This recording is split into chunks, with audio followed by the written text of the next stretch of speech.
ওকে জেতানোর মতো ভোটার ভবানীপুরে নেই। এসআইয়ের চূড়ান্ত তালিকা প্রকাশের পরেই আক্রমণ শুভেন্দুর। আমার কাছে গোপন খবর আছে। এসআইয়ের তালিকা প্রকাশের দিনই ভবানীপুরে গিয়ে কি হুঁশিয়ারি শুভেন্দুর। সতর্ক করেছিলেন মমতা, সেই ফর্ম 7-এর গেরোতেই বাদ লক্ষ লক্ষ ভোটারের নাম।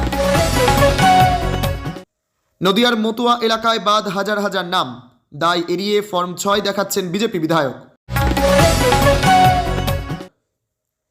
মমতার কেন্দ্রে বাদ 47,000 শুনেই ভিক্টরি দেখালেন শুভেন্দু।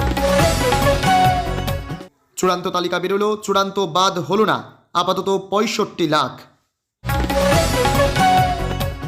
যুবসাথীতে 80 লক্ষ আবেদন আসলে মমতার ব্যর্থতার প্রমাণ, ধুয়ে দিলেন শুভেন্দু। বারবার খুনের হুমকি, ভোটের আগে হুমায়ুন কবিরকে নিরাপত্তা, শাহের মন্তব্য। বাঁকুড়ায় প্রকাশিত এসআইয়ের চূড়ান্ত তালিকা, বাদ যাচ্ছে 1,35,000 ভোটারের নাম। বেছে বেছে তৃণমূলের ভোটার শেষ দেখে ছাড়ব। বাঁকুড়ায় 1,35,000 নাম বাদ যেতেই বিক্ষোভ। 5,000 থেকে 11,000 টাকা পর্যন্ত সরকারি সাহায্য এই স্কিমে পাবেন মহিলারা। মমতার ভবানীপুরেই 47,094 নাম বাদের প্রতিযোগিতায় সর্বাধিক 4,07,000 নাম বাদ কলকাতার। রবিবার থেকেই ঝড় বৃষ্টি শুরু হবে বাংলায়। কতটা ভাসবে আপনার জেলা? ভোটের আগেই মহিলাদের জন্য আরও এক বড় উদ্যোগ সরকারের, রাস্তায় বেরোলেই মিলবে এই সুবিধা। বিএসএফকে জমি হস্তান্তর নিয়ে বড় পদক্ষেপ রাজ্যের বিজেপি বলল, রাজনীতি ছেড়ে দেব যদি কামব্যাক করেই বোমা কেজরিওয়ালের। কাকে চ্যালেঞ্জ দিলেন? এসআইয়ের আবহেই রাজ্য সরকারি কর্মীদের জন্য বড় ঘোষণা, এক ধাক্কায় অনেকটা বাড়ল বোনাস। তৃণমূলের প্রার্থী হচ্ছেন প্রাক্তন ডিজিপি রাজীব কুমার, কোয়েল মল্লিক। রয়েছে আরও বড় চমক।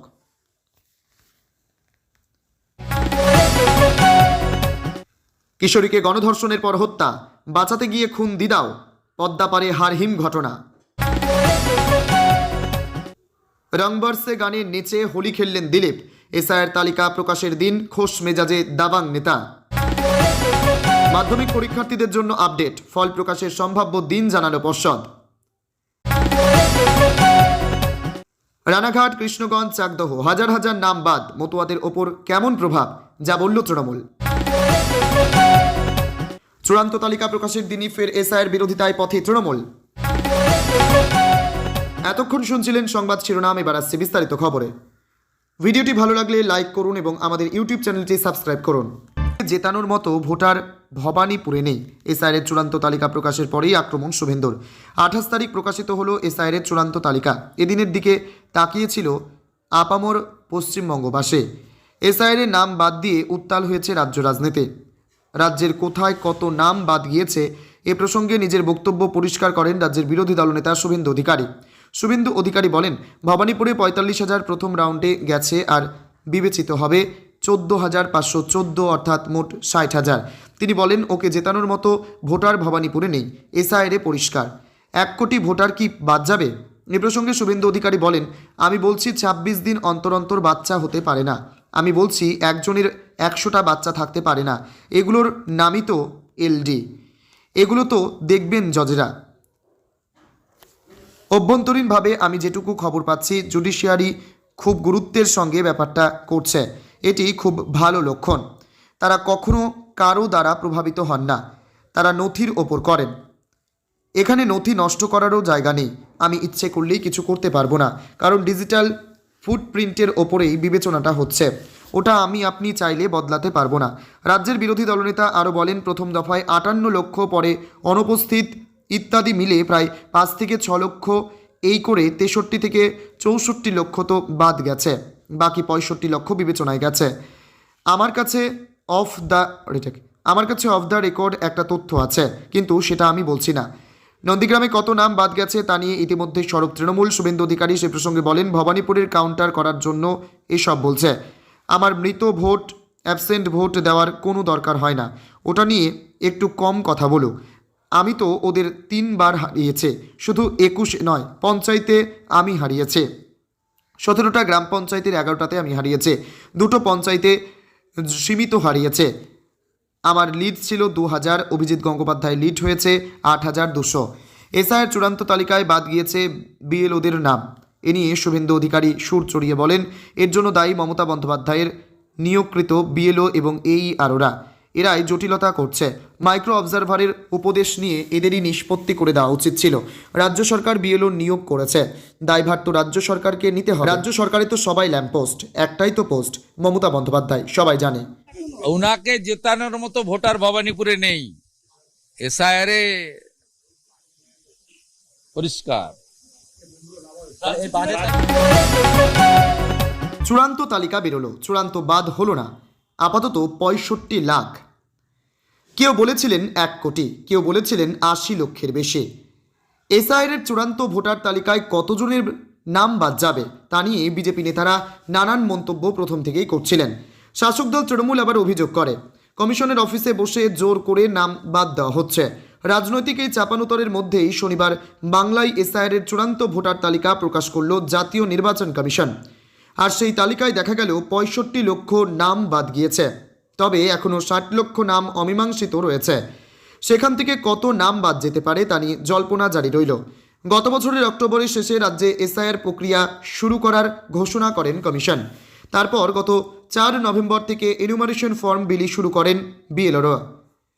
গত বছরের 16 ডিসেম্বর খসড়া ভোটার তালিকা প্রকাশ করা হয়।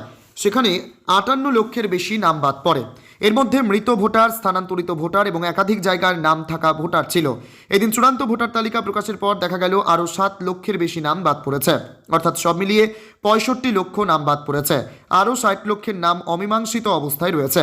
তাদের নথি খতিয়ে দেখা হচ্ছে। সব নথি খতিয়ে দেখার পর আরও কত নাম বাদ পড়তে পারে তা নিয়ে জল্পনা বাড়ছে। দিন তিনেক আগে মমতা বন্দ্যোপাধ্যায় বলেছিলেন প্রথমে 58 লক্ষের নাম বাদ দিয়েছিল, পরে লজিক্যাল ডিসক্রিপেন্সির নাম লুকিয়ে লুকিয়ে নাম বাদ দিয়েছে। তবে আর 50 লক্ষ নাম বাদ দিতে পারবে না, কিন্তু সব মিলিয়ে 80 লক্ষ হবে।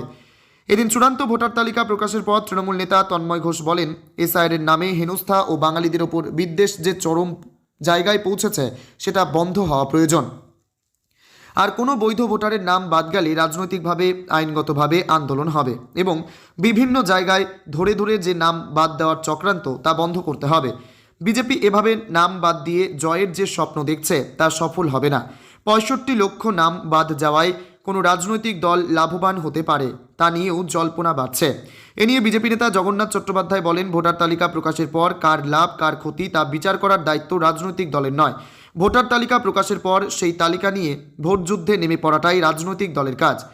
আমরা সেটা করব, কিন্তু আমরা এটুকু বুঝতে পারছি পশ্চিমবঙ্গের মুসলমান সমাজের নাম কেটে দেওয়ার জন্য মমতা বন্দ্যোপাধ্যায়ের নেতৃত্বে কংগ্রেস সুপ্রিম কোর্টে মামলাটিকে নিয়ে গিয়ে যেভাবে বিচারকদের হাতে এই বিচার করার ভার দিয়ে দিলেন, তাতে তৃণমূল কংগ্রেসের জন্য এই পুরো প্রক্রিয়াটা বুমেরাং হতে চলেছে। বিএসএফকে জমি হস্তান্তর নিয়ে বড় পদক্ষেপ রাজ্যের। বিজেপি বলল, বাংলাদেশ থেকে অনুপ্রবেশ নিয়ে অনেক দিন ধরেই রাজনৈতিক চাপানোতর জারি। বিজেপির অভিযোগ, রাজ্য জমি না দেওয়াতেই সীমান্তে কাঁটাতারের বেড়া দেওয়া যাচ্ছে না, যার জেরে বাড়ছে অনুপ্রবেশ। অন্যদিকে অনুপ্রবেশ নিয়ে কেন্দ্রীয় স্বরাষ্ট্রমন্ত্রকে নিশানা করে রাজ্যের শাসক দল। এই আবহে সীমান্তরক্ষী বাহিনীকে 105 একর জমি হস্তান্তরের প্রক্রিয়া শুরু করল রাজ্য সরকার। ওই জমিতে বিএসএফ কাঁটাতারের বেড়া নির্মাণ ও বর্ডার আউটপোস্ট গড়ে তুলবে। বিএসএফ ও অন্যান্য কেন্দ্রীয় সংস্থাকে জমি দেওয়ার প্রস্তাব খতিয়ে দেখতে গঠিত মন্ত্রিগোষ্ঠী শুক্রবার নবান্নে প্রথম বৈঠক করল। মুখ্যমন্ত্রী মমতা বন্দ্যোপাধ্যায়ের নির্দেশে গঠিত এই মন্ত্রিগোষ্ঠীতে রয়েছেন পুরমন্ত্রী ফিরহাদ হাকিম, বিদ্যুৎ মন্ত্রী অরূপ বিশ্বাস এবং ভূমি সংস্কার দপ্তরের প্রতিমন্ত্রী চন্দ্রিমা ভট্টাচার্য। জানা গিয়েছে 17 কিলোমিটার সীমান্ত জুড়ে কাঁটাতার বসাতে প্রয়োজন 67 একর জমি। 9টি বর্ডার আউটপোস্ট নির্মাণে প্রয়োজন 18 একর জমি। জমি মালিকদের থেকে ক্রয় করে তা বিএসএফের হাতে তুলে দেবে জেলা প্রশাসন। গতকাল বিএসএফকে জমি দেওয়া নিয়ে আলোচনা হয় মন্ত্রিগোষ্ঠীতে। এবার মন্ত্রিগোষ্ঠীর অনুমোদনের পর প্রস্তাব পাঠানো হবে মুখ্যমন্ত্রীর দপ্তরে। তারপর মন্ত্রিসভা অনুমোদন দিলে জমি ক্রয়ের প্রক্রিয়া শুরু হবে। এছাড়া সীমান্তবর্তী 9টি এলাকায় রাজ্যের অধীনে থাকা প্রায় 25 একর জমি হস্তান্তরের প্রস্তাবও মন্ত্রিসভায় তোলার অনুমোদন দেওয়া হয়েছে। বিএসএফকে জমি দেওয়া নিয়ে রাজ্যের উদ্যোগকে খোঁচা দিতে ছাড়ল না গেরুয়া শিবির। বিজেপি নেতা জগন্নাথ চট্টোপাধ্যায় বলেন, ঠেলাই না পড়লে বিড়াল গাছে ওঠে না। আমি যতদূর জানি বিএসএফের একটা বিওপি করতে 15 থেকে 20 একর জায়গা লাগে। ফলে কতগুলি বিওপি হবে তা নিয়ে প্রশ্ন রয়েছে। যাই হোক, এতদিন সহযোগিতা করবেন না বলেছিলেন, এখন ঠেলায় পড়ে গাছে উঠেছেন। কারণ এসআইআর প্রক্রিয়ায় দেখেছেন বিচারকরা নথি খতিয়ে দেখতে নেমেছেন। বেছে বেছে তৃণমূলের ভোটার শেষ দেখে ছাড়ব। বাঁকুড়ায় 1,35,000 নাম বাদ যেতেই বিক্ষোভ। আজ 28শে ফেব্রুয়ারি এসআইআর চূড়ান্ত তালিকা প্রকাশের দিন। গত কয়েক মাস এসআইআর নিয়ে চূড়ান্ত টানাপোড়েনের শিকার হয়েছেন মানুষ। আজ তারই ফাইনাল রেজাল্ট আউট। আর সেই কথা মতো বাঁকুড়ায় ইতিমধ্যেই অফলাইনে প্রকাশিত হয়েছে এসআইআরের ফাইনাল লিস্ট। নির্বাচন কমিশন সূত্রে জানা যাচ্ছে, বাঁকুড়া থেকে 1,35,000 ভোটারের নাম বাদ যাচ্ছে। বাঁকুড়া পুরসভার 1 নম্বর ওয়ার্ডে বাঁকুড়া বঙ্গ বিদ্যালয়ে টাঙানো হয়েছে এসআইআরের চূড়ান্ত ভোটার তালিকা। বাঁকুড়া শহরের বাসিন্দারা তালিকা দেখার লক্ষ্যে ভিড় জমাতে শুরু করেছেন সেখানে। তাদের মধ্যে একজন বলেন, আমি তালিকা দেখতেই এসেছিলাম, আমার নামের পাশে দেখাচ্ছে আন্ডার প্রসেস। আমি একজন সরকারি কর্মচারী ছিলাম, কিন্তু নামের পদবীর ভুলের জন্য এটা হয়েছে। অত্যন্ত উদ্বেগে রয়েছে।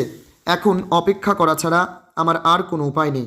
জানা যাচ্ছে ইনি পুলিশের প্রাক্তন এসআই পদে কর্মরত ছিলেন। এদিকে বাঁকুড়া থেকে 1,35,000 ভোটারের নাম যাওয়ার ঘটনায় এলাকায় শুরু হয়েছে বিক্ষোভ। বিক্ষোভে অংশগ্রহণকারী একজন বলেন, 2024 সালে ভোট দিয়েছে, বারবার ভোট দিয়ে আসছে, 2021 সালেও ভোট দিয়েছে, এবার কি হলো কি করে বলবো। বাঁকুড়া পুরো এলাকার 2 নম্বর ওয়ার্ডে তৃণমূল কাউন্সিলর রাজীবদের নেতৃত্বে বিক্ষোভ শুরু হয়েছে। বিক্ষোভকারীদের অভিযোগ, বিজেপি নেতৃত্ব দ্বারা প্রভাবিত হয়ে নির্বাচন কমিশন বেছে বেছে শাসক দলের ভোটারদের নাম বাদ দিয়েছে। রাজীব দে বলেন, আমাদের সন্দেহ আজ সত্যি হলো, আমাদের ওয়ার্ডে প্রকৃত ভোটারদের নাম বাদ দিয়ে দেওয়া হয়েছে। আমরা এর শেষ দেখে ছাড়ব, আমরা আন্দোলন চালিয়ে যাব। ভোটের আগেই মহিলাদের জন্য আরও এক বড় উদ্যোগ সরকারের। রাস্তায় বেরোলেই মিলবে এই সুবিধা। সামনে নির্বাচন, বিরোধী দলগুলি সরকারকে আক্রমণ করার জন্য যে ইস্যুগুলো খাড়া করে তার মধ্যে অন্যতম হলো নারী সুরক্ষা।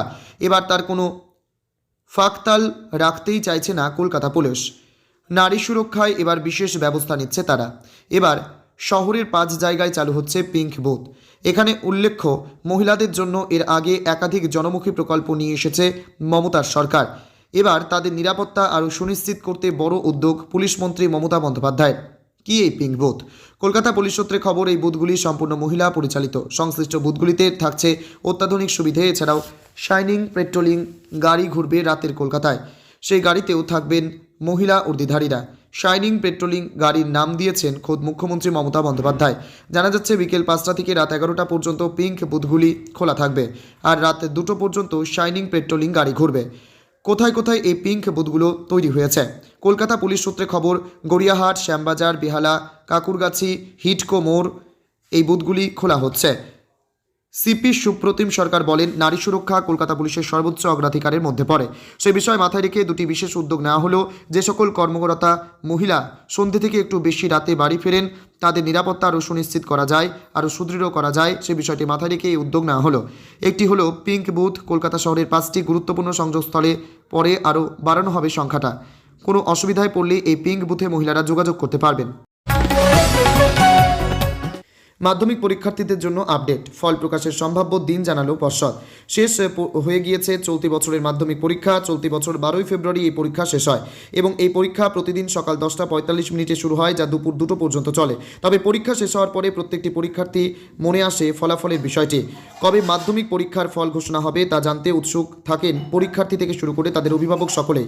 তবে এবার পর্ষদের তরফ থেকে জানানো হলো কবে বের হবে 2026 সালের মাধ্যমিক পরীক্ষার রেজাল্ট। বড় আপডেট, মাধ্যমিক পরীক্ষায় ফল প্রকাশের দিন ঘোষণা করলেন পর্ষদ সভাপতি। মাধ্যমিক পরীক্ষার 90 দিনের মাথায় ফল প্রকাশ হয়। এবারও 90 দিনের মধ্যেই ফল প্রকাশ হবে বলে জানিয়েছে মধ্যশিক্ষা পর্ষদের সভাপতি রামানুজ গঙ্গোপাধ্যায়। এই ফল প্রকাশের বিষয়টি তিনি সাংবাদিকদের প্রশ্নের উত্তরে জানান। 11,000 টাকা পর্যন্ত সরকারি সাহায্য এই স্কিমে পাবেন মহিলারা। মোদী সরকারের বড় উদ্যোগ, সন্তানের ভবিষ্যৎ ও মায়ের পুষ্টি নিশ্চিত করতে কেন্দ্র ও রাজ্য সরকার যৌথভাবে এই প্রকল্পটি পরিচালনা করে। মূলত গর্ভবতী ও স্তন্যদানকারী মায়েদের পুষ্টির অভাব দূর করাই এর মূল লক্ষ্য। কত টাকা আর্থিক সহায়তা দেওয়া হবে? এই প্রকল্পের টাকা সরাসরি উপভোক্তার ব্যাংক অ্যাকাউন্টে পাঠানো হয়। প্রথম সন্তানের ক্ষেত্রে প্রথম কিস্তি গর্ভাবস্থা নথিভুক্ত করার পর এবং প্রসবের আগে অন্তত একটি স্বাস্থ্য পরীক্ষার পর পাওয়া যায়। দ্বিতীয় কিস্তি শিশুর জন্মের পর এবং জন্মের সময়কার টিকা সম্পন্ন হলে পাওয়া যায়। দ্বিতীয় সন্তানের ক্ষেত্রে দ্বিতীয় সন্তানটি কন্যা সন্তান হয়, তবে সরকার এককালীন 6,000 টাকা আর্থিক সাহায্য দিয়ে থাকে। অর্থাৎ কোনো মহিলার ক্ষেত্রে মোট সহায়তার পরিমাণ 6,000 থেকে 11,000 টাকা পর্যন্ত হতে পারে। আবেদনের যোগ্যতা, আবেদনকারী মহিলার বয়স অন্তত 19 বছর হতে হবে। পরিবারের বার্ষিক আয় 8 লক্ষ টাকার বেশি হওয়া চলবে না। শিশুর জন্মের 270 দিনের মধ্যে আবেদন জমা করতে হবে।